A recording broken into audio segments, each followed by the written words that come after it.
আসসালামু আলাইকুম ওয়া রাহমাতুল্লাহ।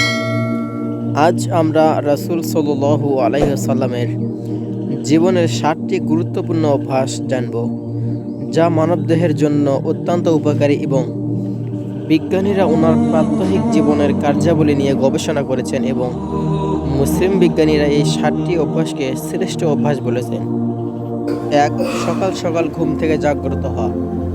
মহানবী হযরত মুহাম্মদ সাল্লাল্লাহু আলাইহি ওয়াসাল্লাম তাড়াতাড়ি ঘুম থেকে জাগতেন এবং দিনের কাজ শুরু করতেন। আজ বিজ্ঞান প্রমাণ করে যে সকাল সকাল ঘুম থেকে জাগ্রত হওয়া মানুষের মধ্যে প্রোডাক্টিভিটি বেশি থাকে এবং সেই সঙ্গে যারা দ্রুত ঘুম থেকে ওঠে তাদের হতাশা কিংবা দুশ্চিন্তাগ্রস্ত হওয়ার সম্ভাবনা কম থাকে। ২.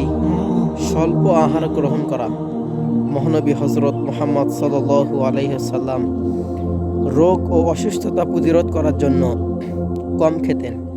বহু বছর পরে বিজ্ঞান আজ প্রমাণ করে যে স্বল্প আহার গ্রহণ আমাদের মধ্যে অনেক রোগ প্রতিরোধ ক্ষমতা বৃদ্ধি করে। ৩ নম্বর হচ্ছে ধীরে ধীরে খাদ্য গ্রহণ করা। খাওয়ার পরে মস্তিষ্কের সংকেত আসতে ৩০ মিনিটের মতো সময় লাগে। তাই অনেক সময় দেখা যায় ভরপেট খাওয়ার ৩০ মিনিট পর মানুষের কাছে অস্বস্তি বোধ হয়, কারণ সে খুব বেশি খেয়ে ফেলেছে। তাই পেট খালি থাকতেই খাবার বন্ধ করা উচিত। দেখবেন ৩০ মিনিট পরে আপনার মনে হবে আপনার পেট পূর্ণ হয়ে গেছে। অথবা ধীরে ধীরে খাবার গ্রহণ করতে পারেন, যার ফলে আপনি বুঝতে পারবেন আপনার পেট ভরে গেছে কিনা। পরিবারের সঙ্গে খাবার খাওয়া। আমাদের নবী সাল্লাল্লাহু আলাইহি সাল্লাম সবসময় পরিবারের সবাইকে একসঙ্গে সাথে নিয়ে খাওয়ার ব্যাপারে উৎসাহিত করতেন।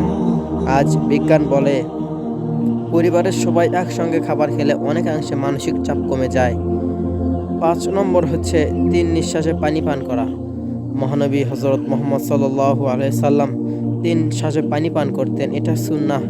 আজ বিজ্ঞানীরা দাবি করে যে একসঙ্গে পানি পান করলে আমাদের ব্লাডের ইলেকট্রোলাইটগুলো ইনক্রিজ হয়ে যায়, অর্থাৎ বেড়ে যায়। এর ফলে মাথা ব্যথা, মাথা ঘোরানো এবং ভারসাম্যহীনতার সৃষ্টি হতে পারে। ৬ নম্বর রোজা রাখতেন। রাসূল সাল্লাল্লাহু আলাইহি ওয়াসাল্লাম মুসলমানদেরকে রমজান মাসে রোজা রাখতে বলেছেন এবং তিনিও নিয়মিত রোজা রাখতেন।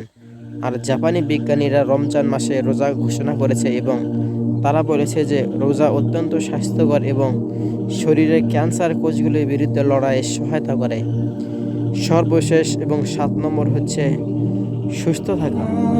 ইসলামের ৫টি স্তম্ভের মধ্যে ৩টি মানুষকে শারীরিকভাবে ফিট এবং সুস্থ রাখে। নামাজ আদায় করাটাও একটা শারীরিক ব্যায়াম। বিজ্ঞান নিয়মিত ৫ ওয়াক্ত নামাজ আমাদের শারীরিক ব্যায়ামের পূর্ণতা দেয়।